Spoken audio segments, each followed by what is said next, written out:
Hello, I'm Erik Robey. And I'm Karla Schaffer, and this is Anne Arundel County Week in Review. In this week's show, we'll take a look at the success of the county's annual event to help the homeless and preview spring events coming to London Town. Making headlines this week, well, it's crunch time for the county officials this week as County Executive John Leopold puts the finishing touches on his fiscal year 2012 budget. The presentation comes 2 weeks earlier than past years because of a change to the county charter approved by voters in November. You can catch the budget message County Executive Leopold presents to the County Council here on Anne Arundel Community Television live on Friday, April 15th. The Council will then hold public hearings and work sessions for the following month before approving a final budget before the fiscal year ends on June 30th. We will keep you updated on the progress. County Executive Leopold said of his upcoming budget recommendations, "Citizens can expect that for the 5th straight year, we will keep our promise not to raise their taxes. I encourage the public to participate in the process because the budget is a very important fiscal and moral document. To view this year's budget's recommendations and review previous years, go online to www.aacounty.org and click on Budget under the agency's pull-down tab." Last week, Glen Burnie High School had long lines for by far the busiest homeless resource day so far. The 4th annual event that County Executive Leopold created in 2008 drew a huge turnout both by people needing services and volunteers from all around the county who wanted to help those in need. In all, 674 people attended to get services as simple as a haircut or a vision test, or as important as a birth certificate or housing application. They were met by 417 volunteers, 65 organizations, and 266 service providers, a virtual army of helping hands. County Executive Leopold said of the event, "The number of people in need of services is a reflection of the state of our economy. However, it also shows the tremendous generosity of our citizens to take the time to help someone less fortunate." The most popular service received was food stamps, with 225 people applying.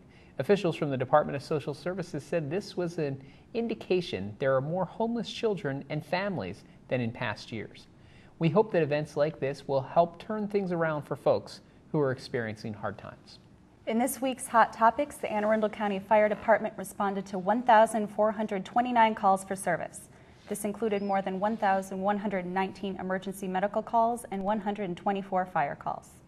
One wreck closed a portion of 695 when a vehicle struck a light pole in Glen Burnie. And in other news, a member of the fire department's Public Fire Safety and Injury Prevention Division participated in a safety forum at the Ruth Parker Easton Elementary School in Millersville. With us now to tell us more is Division Chief Michael Cox of the Anne Arundel County Fire Department. Chief? Thanks, Karla. Around 7:20 a.m. on Monday, April 4th, 2011, Anne Arundel County firefighters responded to a reported fuel spill on the exit ramp from I-695 east to Route 2 south.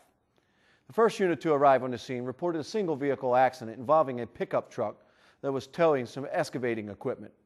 In this case, the driver of the pickup truck struck and jumped a guardrail, striking an energized light pole that came to rest on the pickup truck.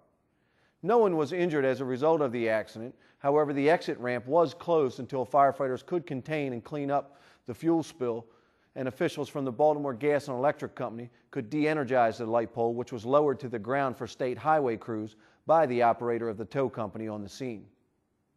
On a more positive note, members of the County Fire Department's Public Fire Safety and Injury Prevention Division participated in a safety forum that was held at the Ruth Parker Easton School on Wednesday, April 6, 2011 in Millersville. The event was held to provide information regarding fire safety and injury prevention programs and information offered by the County Fire Department to the parents of deaf and hard of hearing students at the school.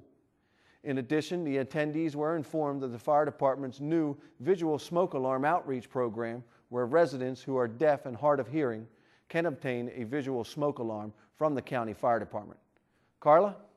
Thanks, Chief. County fire officials advise that smoke detectors save lives. County residents whose homes are not equipped with a smoke detector and cannot afford to purchase one should contact the Anne Arundel County Fire Department's Office of Fire Safety and Injury Prevention to request a smoke detector.